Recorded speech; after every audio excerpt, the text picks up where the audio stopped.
On September 26th, another coup attempt on the overwhelmingly popular leader of Burkina Faso, Ibrahim Traoré, was made. The government confirms the rumors that were running around that a coup attempt has failed. This has been confirmed by the security forces of Burkina Faso. But this isn't the first time that Western powers, specifically France, has tried to destabilize the region. And when you find out what is at stake for France, you will understand why they did it, and why it is imperative for Africa to remain strong this time around. Because this time is different. France hasn't realized yet, but Africans are now very aware and wanting to turn the page on decades of neocolonialism. Let's see how.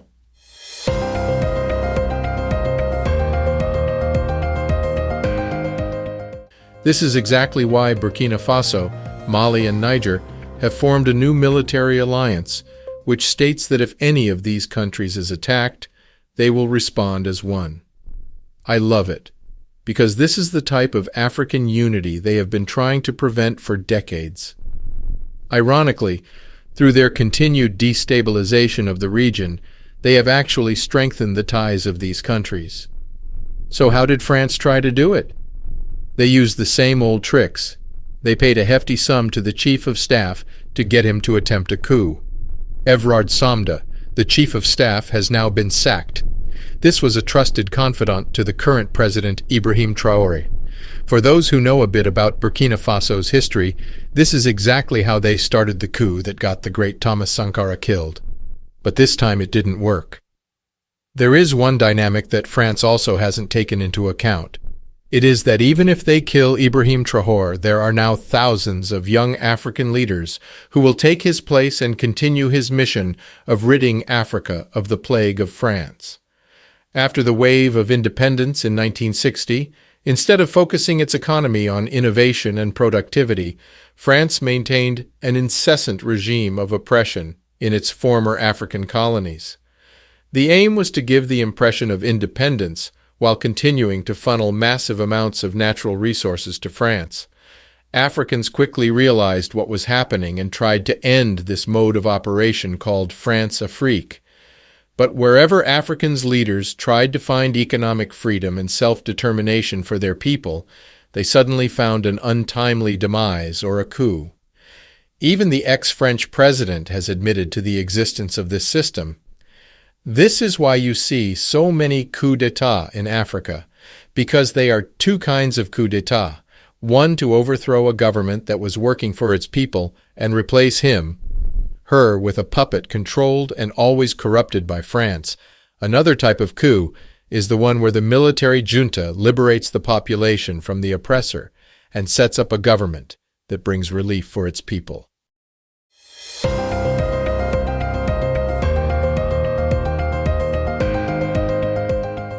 It is these liberating coups that are taking Africa by storm right now, and France is worried. It cannot afford to lose the large amounts of gold, manganese, lead, and zinc that it gets from Burkina Faso. But there is something that France needs even more than those, and that's uranium. Emmanuel Macron, the president of France, knows that his country is dependent on uranium to produce electricity, and uranium is abundant in Niger and Chad. But instead of setting up mutually beneficial agreements with those countries, they have instead destroyed them to the point where these previously great empires with millennia of culture have now been reduced to the poorest countries in the world, where children die every day of malnutrition and lack of basic needs. In some sense, it is worse to see tens of thousands of kids die like this instead of being killed by a bomb. Although a death is a death, the pain that African parents have to go through to see their kids die in slow motion is unbearable. All this only for some of these same Westerners to come and say that Africa is poor because we are not hard-working or smart.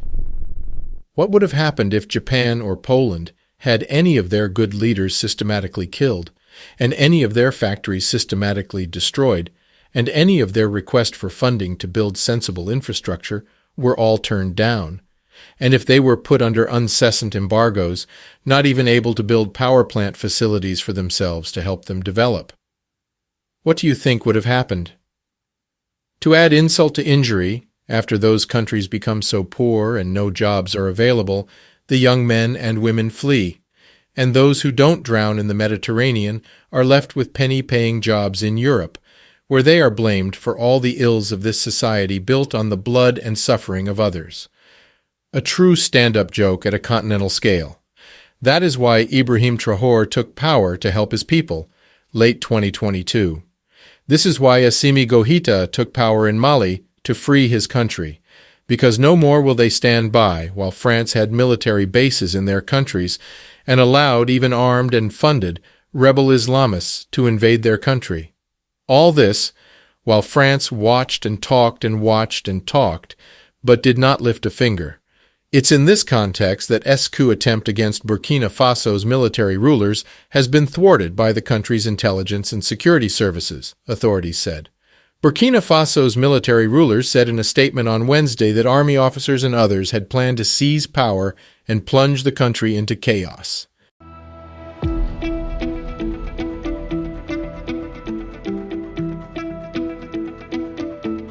An attempted coup against the military leaders of Burkina Faso has been foiled by the nation's intelligence and security apparatus, it was announced by officials.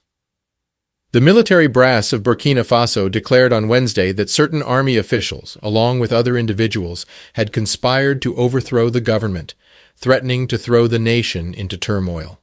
Various officers and purported culprits tied to this destabilization effort have been apprehended, with others currently being pursued, said Rimtalba Jean-Emmanuel Ouedraogo, a representative for the governing military, though he did not elaborate further. This most recent coup endeavor took place on Tuesday, as per the communiqué. The military establishment expressed its intent to uncover the full extent of this conspiracy and voiced its lamentation over the fact that officers, sworn to protect their country, could be led astray in such a manner. Later on, the military's chief prosecutor revealed that 4 individuals had been taken into custody, with 2 still at large. A probe has been initiated on the strength of credible information, suggesting a scheme against the nation's security, involving certain officers. Earlier this month, it was announced by the military's chief prosecutor that 3 servicemen were arrested, accused of conspiring against the ruling military regime led by Captain Ibrahim Traoré, who assumed control in September 2022, a mere 8 months after a previous military coup had ousted the democratically chosen president, Roch-Marc Kabore. In response to hearsay about a possible rebellion, large crowds of individuals sympathetic to the military government rallied in the streets of Ouagadougou and other locations on Tuesday, echoing sentiments of support for the military leaders, following an appeal from backers of Traoré to rally behind him. This Monday past, the French periodical, Jeune Afrique, was barred from disseminating what the military termed a fallacious piece, suggesting unease and dissatisfaction within the ranks. Burkina Faso stands amongst an increasing list of nations in West Africa where the military has assumed authority, largely owing to public unrest. This is in the backdrop of the ongoing turmoil caused by armed factions with affiliations to Al-Qaeda and ISIL, who have instigated uprisings, unsettling the stability of both Burkina Faso and its neighboring nations in the Sahel zone of West Africa.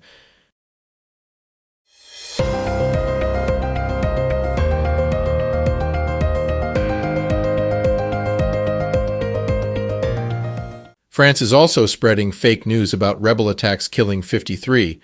This is a classic disinformation campaign by the West in an effort to discredit the rulers in power and justify either a military intervention or finance a coup d'etat and keep the status quo of poverty and cheat raw materials. Another classic method of destabilization, used by the West and especially by France, is via the distribution of arms and heavy equipment to rebel groups. In so doing, France has been indirectly responsible for the death of tens of thousands innocent African lives. It is regrettable that today the whole world is shocked by the loss of lives in the Middle East, but in Africa, this has been going on for decades. They have normalized conditions where young children die because a foreign occupying force causes intentional poverty. There is not enough money for hospitals, not enough money for infrastructure, and corruption is nourished by the West, who pours millions of euros and dollars to the leaders who in turn have to corrupt their protégés. If an African country even dared doing 1/10 of what had been done to young and precious Africans and African countries, then the news media and the UN would be in uproar. Case in point, this is exactly what happened to Colonel Gaddafi, the president of Libya that the Western powers assassinated, even though at the time Libya posed no threat. We will come back to the Libya story in another episode. What is the consequence of such actions on the region? After decades of overt destabilization and indirect mass killing of our people, the economies of West and Central African countries have been left in shambles. To add insult to injury, the consequence of those actions is now used as a reason to insinuate that African people are not capable of civilization building. And yet, those of us who know history know better. If France is so good, why don't they just leave? Why do they feel the need to topple a government that is overwhelmingly supported by its people? A government that is, for once in many years, doing actual programs that will change the economic outcome of Burkina Faso and people in the region, and thus save thousands of lives. When a state-sponsored actor kills thousands of innocent people in the Middle East, we call it terrorism. But when they kill 10,000 in West Africa, they call it... Well, they don't call it anything because they don't talk about it. There is an old African proverb that says, "However long the night, the dawn will break." History offers plenty of examples when Western powers, notably France, manipulated the political and economic systems of African countries. Their hand, often covert, has been seen in assassinations, coups d'état, and economic controls. The consequences of these actions have been long-lasting and detrimental to the development and stability of these countries. Assassination of Thomas Sankara, 1987. Sankara, often referred to as Africa's Che Guevara, was the charismatic leader of Burkina Faso. Under his leadership, the country saw significant reforms in education, health, and women's rights. However, his revolutionary views and actions went against foreign interests. He was assassinated in a coup led by his close associate Blaise Compaoré, sanctioned by France and the international community. Congo crisis and Patrice Lumumba, 1960–65. Soon after Congo gained independence from Belgium, its first prime minister, Patrice Lumumba, was assassinated. Lumumba's vision for a united Congo and his socialist leanings made him enemies both domestically and internationally. The CIA with Belgian operatives is believed to have played a role in his death. The country plunged into chaos after his death, paving the way for Mobutu Sese Seko's dictatorship, which lasted for over 3 decades. 3 decades during which the country went backwards on pretty much every metric. Economic control through the CFA franc. The CFA franc, used by 14 African countries, is tied to the euro and guaranteed by the French treasury. Critics argue that this currency arrangement gives France significant control over these countries' monetary policies, restricts their economic freedom, and is a continuation of the colonial-era economic system. Even more damning, these countries have to keep more than 50% of their monetary reserve in French banks, and only French banks are allowed to print their currency. Cameroon's Ahidjo and Biya era, Ahmadou Ahidjo, Cameroon's first president post-independence, maintained close ties with France. Many political analysts believe that France had a direct hand in ensuring that the French-educated Paul Biya succeeded Ahidjo. Under Biya, Cameroon has maintained strong economic ties with France, but his prolonged rule has been marked by allegations of human rights abuses and limited political freedoms. And just like other countries in the region, all economic indicators for that country went backwards after the Western-supported coup d'état. These actions, combined with countless other interventions, have stymied the growth of several African nations, both politically and economically. Countries rich in resources have seen their wealth siphoned off, while those that dared challenge the status quo faced sudden rebellions, wars.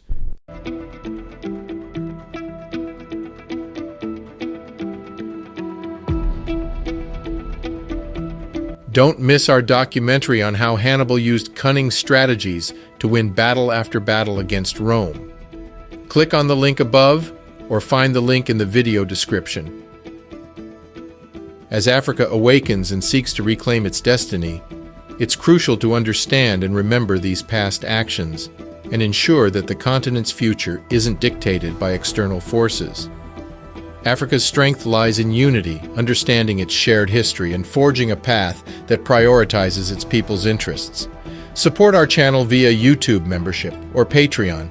Join us and see how those who are said to be without history birthed civilization itself.